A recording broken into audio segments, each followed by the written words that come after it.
Telegram ijtimoiy tarmoqda tashkil qilingan guruh orqali Said ismli shaxs avvaliga foydalanuvchi ayol va qizlarni o'z tuzog'iga ilintiradi. Har safar pul talab qilmoqchi bo'lganida videolarni tarqatib, sharmanda qilishini aytib qo'rqitadi. Yalang'och video olib jo'natishimni so'radi. Men boshida yo'q dedim, qarshi qildim.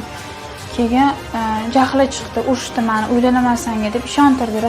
Xudoga gaplar rosa ko'p ekan. Keyin tashladim men, 3 ta video tashladim. Jabrlanuvchilarning biri bilan olib borilgan surishtiruv ishlari natijasiga ko'ra, Ichki ishlar bo'limiga murojaat qilishdan avval Said ismli shaxsga jami 2 dona uzuk va 1 dona tilla zanjirini topshirgan. Bunchadan keyin yo menga pul berasan yo tilla berasan dedi. Keyin menga tilla berdim. O'zimni babushkam olib qo'ygan tillalarni berdim, 2 ta uzuni. Men o'zi ishim shunaqa pul topaman deb gapirishni boshladi. Telegramdagi qizlarni ham ko'rsatdi, shuncha qiz bor menda, shuncha qizni videosi bor, shuncha qizdan pul olib yuraman dedi. Yana ozgina o'sha pulga muhtojlik bo'lib, shu videolar turuvdi menda. Keyin yana yozdim, videolaring turibdi dedim. Shu pul bersang chiqarmayman, pul bersang chiqarmayman dedim. Tilla berdi, birinchisi tilla berdi, ikkinchisi kirosh berdi. Bundan tashqari, Said ismli shaxs shantaj qilish orqali yana bir ayolni qo'rqitgan. Unga ham video tasvirlardan tarqatib yuborish bilan tahdid qilgan. Har oy undan pul talab qilib kelgan. Ijtimoiy tarmoqda gruppalar bo'ladi. Gruppalarda yozishib, zerikkanimda kirib o'tirib, bu bilan gaplashib, o'sha yerda Laylo degan qiz bilan gaplashdim, uni lichkasiga o'tdim. Ozgina vaqtdan keyin o'sha jiddiylashdi gaplashayotgan munosabatlarimiz. Men xohladim uni o'sha yechinib videoga olib tashlashini o'zini. Videoga olib tashladi.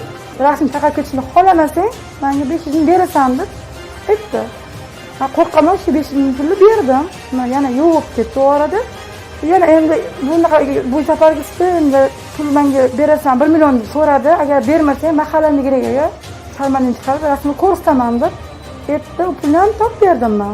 Keyin bu yerga kelib yozdim. O'zim xohishim bilan yozdim. Keyin ular menga yordam berishdi. Aytdim, mana shunaqa pul so'rayapti. Ertagacha topib bermasam, chiqarib olar ekan, mahallamga kelar ekan, ota-onamga tashlab ketar ekan, disk qilib dedim.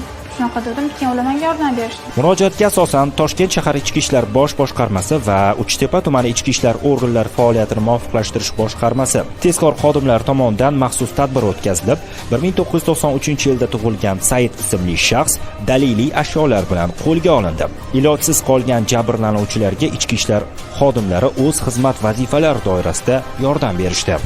Juda katta xato ish qildim, erkak kishiga bunga yarashmagan narsa. Nima oldin hech o'ylamagan ekanman. O'zingni ayoling shunaqa bo'lsa, sen shunaqa ayolga uylanib qolsang-chi deb mana shunaqa joylarni tushuntirishdi. Ichimda qanaqadir boshqacha qo'rquv bo'lib ketdi.